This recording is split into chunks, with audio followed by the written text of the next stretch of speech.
வேற ஃபுல்லா சூப்பரா எடுக்கணும் புரியுதா? அப்படியே ஹெச்டி குவாலிட்டி வரணும். புள்ளி மாதிரி இருக்கா?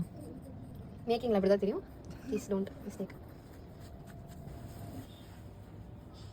800 வேல்யூவான பொருள் இது.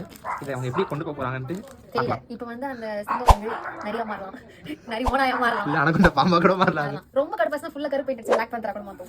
இப்படி இருந்தா எப்படியான இந்த பெயிண்ட் பிரஷ்ல தான் இருக்கு இந்த கோட்டோட வாழ்க்கை. ஆரம்பிக்கலாமா? நீங்க தான் நினைக்கிறேன். பார்த்து இது நல்லா வருமான்னு சொல்லிட்டு பாருங்க. இதுதான் ஒரு அவுட்புட்டு. இவங்க ஏதோ பண்ணிட்டு இருக்காங்க. இவங்க என்னோட டிசைனர். எனக்கு எதுவும் நம்பிக்கை இல்லைண்ணா. நீங்க நல்லா இருந்தா கமெண்ட் சொல்லுங்க. ஆக்சுவலி நான் வந்து 800 ரூபாய் கொடுத்து பீட்ஸ் வாங்கிட்டேன். ஆனா பெயிண்ட்லேயே முடிச்சிட்டாங்க பேட்டரி. இல்ல இவன் மீட் பண்ணும்போது அப்பா 800 ரூபாய் வந்து செலவாகுது.